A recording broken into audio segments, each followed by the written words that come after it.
출애굽기 32장 30절에서 35절. 이튿날 모세가 백성에게 이르되 너희가 큰 죄를 범하였도다.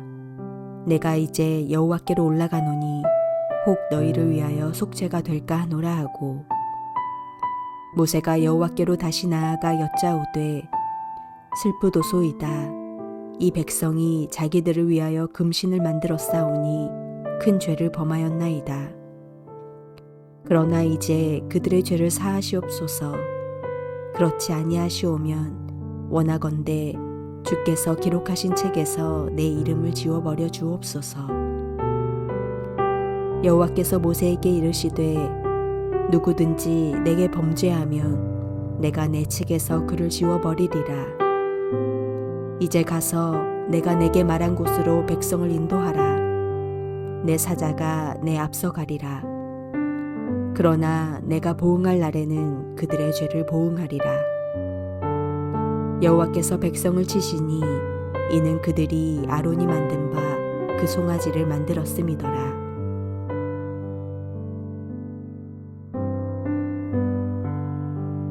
우리가 나누고 있는 출애굽기 32장의 말씀을 요약해 본다면 이러합니다. 모세는 하나님의 뜻을 구하기 위해서 우레와 번개가 짙은 구름이 들이운 산, 뇌성이 울리는 거룩한 산 위에서 하나님과 대면하고 있습니다. 하지만 산 아래의 형편은 달랐습니다.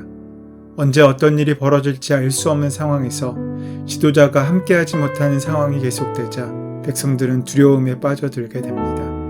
무언가 안전보장의 장치가 그들에겐 필요했습니다. 그들에게 보이지 않는 하나님은 없는 것이나 마찬가지였습니다. 그래서 그들은 스스로 자구책을 강구합니다. 1절 말씀에 일어나라. 우리를 인도할 신을 우리를 위하여 만들라. 이 모세 곧 우리를 애굽 땅에서 인도해낸 사람은 어찌 되었는지 알지 못함이니라.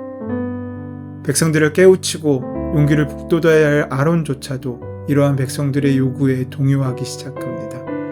아론은 황금 송아지 사건이 벌어지기 전까지만 해도 자신의 역할을 잘 감당했던 사람입니다.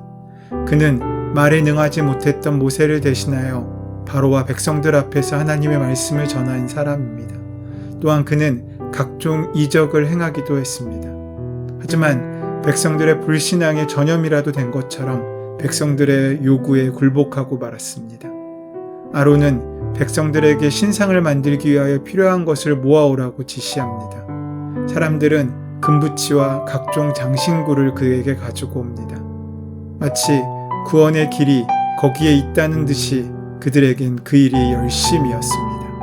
마침내 아론은 그들이 가지고 온 금 장신구를 통하여 금송아지를 만들어냅니다. 성경은 이 대목을 꼼꼼하게 기록하고 있습니다. 아론이 그들의 손에서 그 고리를 받아 부어서 각도로 새겨 송아지의 형상을 만들었다. 이 말은 나중에 백성들이 금붙이를 갖고 왔기 때문에 마지못해 그것을 불에 던졌더니 이 송아지가 나왔다는 아론의 군색한 변명과는 대조를 이루는 말입니다. 마침내 송아지의 형상이 만들어졌을 때 백성들은 스스로 자신들이 해낸 일에 도취되었습니다. 그들은 그 형상 앞에서 하나님의 말씀도 어기고 자기의 방식으로 번제를 드리며 화목제를 드리고 앉아서 먹고 마셨습니다. 예배의 기본은 하나님께 드리는 것인데 그들은 자기 자신들을 위한 예배 가운데 도취되고 그 기쁨의 광란을 누리고 있었습니다.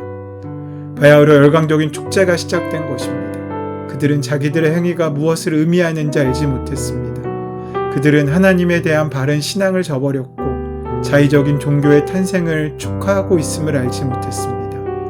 두려움과 불안이라는 틀이 금신구와 장신부를 부어 만든 우상을 통하여 해소되어 있다고 생각하고 있었기 때문입니다. 그런 그 예배를 하나님께서는 기뻐하셨겠습니까?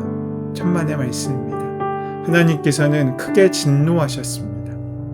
모세가 목숨을 걸고 하나님의 손을 붙들지 않았더라면 그들은 다 진멸되고 말았을지 모릅니다. 산 아래 사람들은 자기들이 누구 덕분에 살고 있는지를 알지 못했습니다. 이것은 우리도 마찬가지 아니겠습니까? 모세는 산 아래에서 자행되고 있는 일을 보고 분노했습니다. 마침내 모세가 산에서 내려와서 그들 가운데 섰을 때 백성들의 이러한 흥겨운 잔치상에 불은 꺼지게 되었습니다. 그렇게 그들은 뿌듯해했던 황금 송아지의 깨짐을 경험하게 되었습니다. 또 그것을 먹고 마시게 되는 큰 형벌을 받고 목숨을 잃게 되었습니다. 그들이 만들어낸 믿음은 가짜였습니다. 진짜 같아 보이는 가짜의 믿음이었습니다. 이런 신앙은 작은 타격에도 무너집니다. 하나님이 자기 뜻대로 응답하지 않으셨을 때 쉽게 실망합니다. 참 신앙인은 값싼 위안을 구하지 않습니다. 그들은 육신의 욕망이 충족되는 것보다 자신의 몸을 통해 하나님의 뜻이 이루어지는 것을 갈망합니다. 하나님이 자신의 편이 되기를 원하는 것보다는 자신이 하나님의 편에 서기를 소망합니다. 오직 하나님의 뜻이 중요하기 때문입니다. 참 신앙인은 역사에 대해서 책임적입니다. 그렇게 개인적인 회개를 넘어 민족을 위한 회개의 자리로 모세는 들어서게 됩니다. 그러기에 먼저 죄에 대한 철저한 자각이 필요했습니다. 모세는 이스라엘의 죄가 무엇인지를 너무나 똑똑히 알고 있었습니다. 30절 말씀입니다. 이튿날 모세가 백성에게 이르되 너희가 큰 죄를 범하였도다. 여기서 큰 죄는 금송아지를 만든 것입니다. 철저한 회개는 철저한 자각에서 나올 수 있음을 알아야 합니다. 죄를 가볍게 여기는 한 우리는 참다운 회개의 자리로 들어갈 수 없습니다. 이 땅 위에서 가장 큰 죄는 하나님을 부정하는 죄입니다. 하나님을 부정하면 자연적으로 다른 무엇을 의지하게 됩니다. 지금 이스라엘은 하나님을 부정한 결과로 금송아지를 의지하게 된 것입니다. 그러나 그것은 살인보다 더 큰 죄악임을 그들은 스스로 알지 못했습니다. 하나님을 의지하지 않으면 하나님의 말씀을 따르지 않고 한 사람이 아닌 여러 사람의 목숨을 빼앗을 수도 있기 때문입니다. 그러기에 불신의 죄는 폭력의 죄보다 큽니다. 살인의 죄보다도 클 수 있습니다. 한 사람의 목숨을 빼앗는 것을 넘어서서 오늘 본문의 사건만 봐도 3,000명의 사람들이 그 잘못된 선택으로 인하여 목숨을 잃게 되지 않습니까? 하나님을 부정하니 금송아지를 만들어 놓고 그것을 하나님이라고 불렀습니다.